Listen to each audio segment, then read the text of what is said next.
পৰম শ্ৰদ্ধাৰ আজিৰ সভাৰ সভাপতি মহোদয় তথা আমাৰ এই বিদ্যালয়ৰ প্ৰধান শিক্ষক মহোদয়, মাননীয় সহকাৰী প্ৰধান শিক্ষক মহোদয়, শিক্ষক মণ্ডলী, SMDCৰ সভাপতিকে আদি কৰি সদস্যসকল, আমাৰ এই বিদ্যালয়ৰ শৈক্ষিক উন্নয়ন সমিতিৰ সদস্যসকল, মোৰ অতি মৰমৰ প্ৰাক্তন ছাত্ৰ ছাত্ৰীসকল আৰু বৰ্তমানৰ ছাত্ৰ ছাত্ৰীসকল, মুৰব্বীসকল,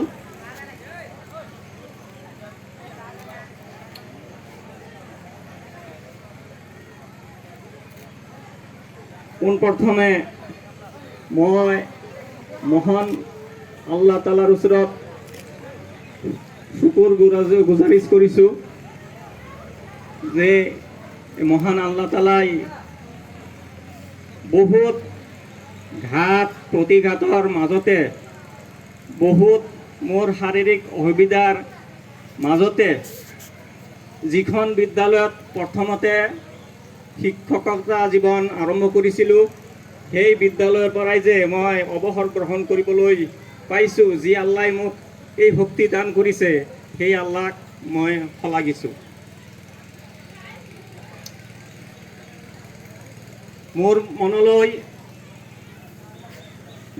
বৰ্তমান এটা কথাই ভুমুকি মাৰিছে যে মই এই বিদ্যালয়ত অহাত দুজন মানুহে মোক অনুপ্ৰেৰণা যোগাইছিল। মই মজলীয়া ধৰণৰ ছাত্ৰ আছিলোঁ। তেজপুৰ দৰং কলেজত মই কমাৰ্চ লৈ পঢ়িবলৈ গৈছিলোঁ। সেই সময়তে এই বিদ্যালয় মাদ্ৰাছাখন, প্ৰথমে ME মাদ্ৰাছাখন প্ৰতিষ্ঠা কৰা হৈছিল। তেতিয়া শিক্ষিত ল'ৰা কম আছিল কাৰণে শিক্ষকৰ পদ খালী আছিলে। যে আমাৰ এই মাদ্ৰাছাৰে আৰবী শিক্ষক মৰহুম হাছমাত আলী চাহাবে মোক কৈছিলে, নুৰ হুছেইন, তুমিও PU পাছ নকৰিলা এতিয়ালৈকে, শিক্ষকৰ পদ খালী আছে, কি কৰা যায়? তেওঁ আৰু এদিন ক'লে, পিছত মোৰ মনত আহিল যে হয়, তেওঁলোকে কৈছে মুৰব্বী মানুহ, কি কৰোঁ চাওঁ। তাৰপিছত বদলিশ্বৰ ME মাদ্ৰাছাৰ এজন জ্যেষ্ঠ শিক্ষক চিৰাজুল ইছলাম, তেওঁলোকৰ ঘৰ আছিল মুকালমুৱাত। তেওঁ মোক দুদিন ক'লে যে আপুনি তাতে শিয়ালমাৰীত মাদ্ৰাছা এখন খুলিছে, আপুনি তাতে যোগদান নকৰে কিয়? আমি মুকালমুৱাৰ পৰা আহিছোঁ, যদি চাকৰি পালোহেঁতেন ইয়াত ইমান দূৰলৈ আহিলোহেঁতেন নেকি? তে এই দুজনে মোক যেন সচেতন কৰিলে যে হয়তো চাকৰি, লিখা পঢ়াৰ পিছত চাকৰি পাবও পাৰোঁ, নাপাবও পাৰোঁ। তেওঁলোকৰ কথা মতে মই ইয়াত যোগদান কৰিছিলোঁ। গতিকে আল্লাই যেন তেওঁলোক দুয়োজন বৰ্তমান মৰহুম, দুয়োজনৰ মৃত্যু হৈছে, দুয়োজনকে আল্লাই যেন বেহেস্তলৈ দিয়ে।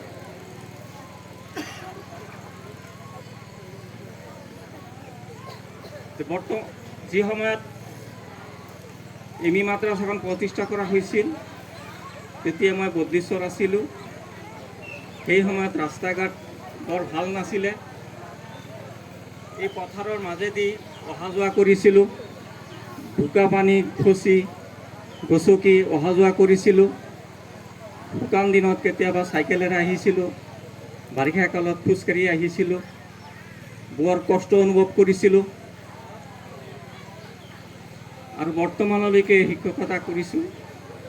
কেতিয়াবা হয়তো কষ্ট অনুভৱ হৈছে, কিন্তু সেই সকলো কষ্ট আজি যেন মুহিমূৰ হৈ গৈছে। মোৰ বন্ধুসুলভ শিক্ষাগুৰুসকলে, প্ৰাক্তন ছাত্ৰ ছাত্ৰীসকলে, SMDCৰ সদস্যসকলে, বৰ্তমানৰ ছাত্ৰ ছাত্ৰীসকলে মোক যিদৰে সম্বৰ্ধনা জনালে, মই ভাষাৰে প্ৰকাশ কৰিব নোৱাৰিম। মই ইমান আশা কৰা নাছিলোঁ যে তেওঁলোকে মোক ইমান ভাল পায়, মোক ইমান আন্তৰিকতাৰে সম্বৰ্ধনা জনাব। আজি মোৰ শিক্ষকতা কৰা জীৱন যেন সাৰ্থক হৈছে। মই যেন আজি অনুভৱ কৰিছোঁ যেন মই এজন সফল শিক্ষক। ইমান দিনে মই ইমান সফল শিক্ষক বুলি নিজকে ভবা নাছিলোঁ। মই ইমান যোগ্য শিক্ষক বুলি মই নিজকে ভবা নাছিলোঁ। কিন্তু আজি মোৰ অনুভৱ হৈছে যেন মই এজন সফল শিক্ষক। নহ'লে মোক ইমান আন্তৰিকতাৰে তেওঁলোকে কিয় সম্বৰ্ধনা জনালে। যিয়ে নহওক, ইমান দিন এই বিদ্যালয়ত শিক্ষকতা কৰিলোঁ।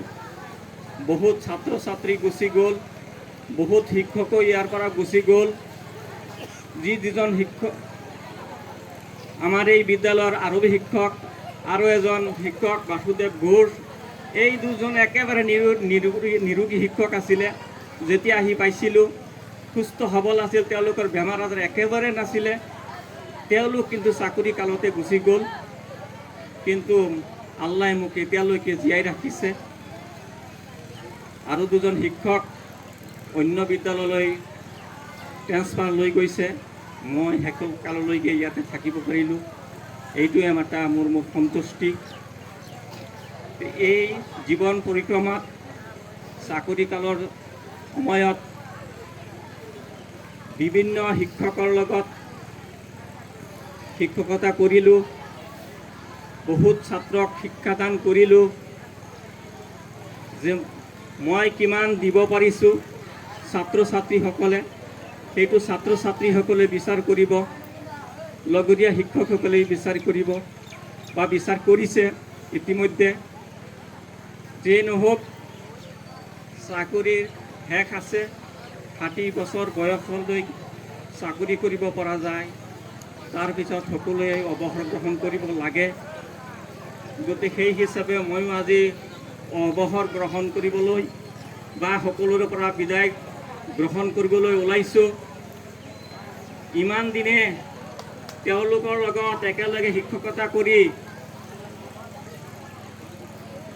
যদি কিবা ভুল ভ্ৰান্তি কৰি থাকোঁ, জানিত অজানিত যিবিলাক ভুল ভ্ৰান্তি, সকলো ভুল ভ্ৰান্তি তেওঁলোকে মাৰ্জনা কৰি দিয়ে। এখন পৰিয়ালতো বহুত সদস্য থাকে, তেওঁলোকৰ মাজতো কেতিয়াবা কাজিয়া পেচাল হয়। গতিকে সাময়িক কালৰ কাৰণে হয়তো দুই এবাৰ আমাৰ মাজতো এনেকুৱা হ'ব পাৰে। গতিকে সেইবিলাক কথা কোনে যেন মনত নাৰাখে। ছাত্ৰ ছাত্ৰীসকলকো কৰ্তব্যৰ খাতিৰত তেওঁলোকৰ ভৱিষ্যতৰ কথা চিন্তা কৰি হয়তো সময়ে সময়ে গালি শপনি পাৰিছোঁ, দাবী ধমকি দিছোঁ। গতিকে ছাত্ৰ ছাত্ৰীসকলে সেই কথা যেন মনত নাৰাখে। আজি মোৰ এনে অনুভৱ হৈছে যে এইখন এখন ফুলৰ বাগিচা। এই ফুলৰ বাগিচাৰ মই যেন এজন মালি আছিলোঁ, অন্য শিক্ষকসকল মোৰ সহযোগী আছিল, আৰু এই ছাত্ৰ ছাত্ৰীসকল যেন ফুল। এই ফুলৰ বাগিচাৰ এই ফুলসকলক এৰি যেন মই আজি যাব লগা হৈছে। সেয়েহে মোৰ অন্তৰ আজি কঁপি উঠিছে।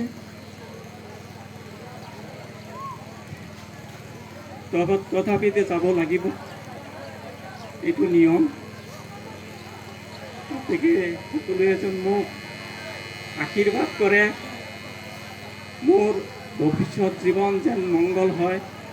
মই বাকী জীৱন যেন সুস্থ শৰীৰে ধৰ্মৰ কাম কৰিব পাৰোঁ, ধাৰ্মিক জীৱন যাপন কৰিব পাৰোঁ। সকলোৱে যেন তাকে দোৱা কৰে। আৰু ঘৰ বৰ বেছি দূৰত নহয়, সকলোৰ লগত দেখা সাক্ষাৎ নহ'লেও বহুতৰ লগত হ'ব। এই বিদ্যালয়ত মই আহিবই লাগিব, পেঞ্চন সম্পৰ্কীয় কামৰ কাৰণে অহা যোৱা কৰিব লাগিব, বহুতৰ লগত দেখা সাক্ষাৎ হ'ব। তো দেখা সাক্ষাৎ হ'লে সকলোৱে যেন মাত বোল দিয়ে, তেতিয়া ভাল লাগিব। ক'ব গ'লে বহুত সময়ো বেছি হৈছে, মই আৰু বিশেষ ক'বলৈ নাযাওঁ। সকলোৱে মোৰ কাৰণে আশীৰ্বাদ কৰিব। অৱশেষত সকলোৰে মংগল কামনা কৰি মোৰ বক্তব্য সামৰণি মাৰিব খুজিছোঁ। কিন্তু সামৰণি মৰাৰ আগতে মই শিক্ষাগুৰুসকলক এটা অনুৰোধ কৰিছোঁ যে মিলা প্ৰীতিৰে থাকিলে যেনেকৈ এখন সংসাৰ সুন্দৰভাৱে চলে, ঠিক তেনেদৰে শিক্ষকসকলেও যদি মিলিজুলি শিক্ষকতা কৰে, ছাত্ৰ ছাত্ৰীক পঢ়ায়, তেনেহ'লে সেইখন বিদ্যালয়ৰ খুব ঠিক উন্নতি হয়। তেওঁলোকে যেন এই কথাটো মনত ৰাখে। ছাত্ৰ ছাত্ৰীসকলকো পৰামৰ্শ দিছোঁ, তোমালোকক অভিভাৱকে লিখা পঢ়া কৰি ভাল মানুহ হ'বৰ কাৰণে এতিয়া পঠাইছে, তেওঁলোকৰ সেইটো আশা। আমাৰ এই অঞ্চলৰ বেছিভাগ অভিভাৱকে অশিক্ষিত, তেওঁলোকে নাজানে তোমালোকে কেনেকৈ লিখা পঢ়া কৰি আছা। তেওঁলোকে ভাবি আছে তেওঁলোকৰ ছাত্ৰ ছাত্ৰীসকলে, তেওঁলোকৰ ল'ৰা ছোৱালীয়ে ভালদৰে লিখা পঢ়া কৰি আছে, ভাল মানুহ হ'ব, শিক্ষিত হ'ব, শিক্ষক হ'ব, ডাক্তৰ হ'ব।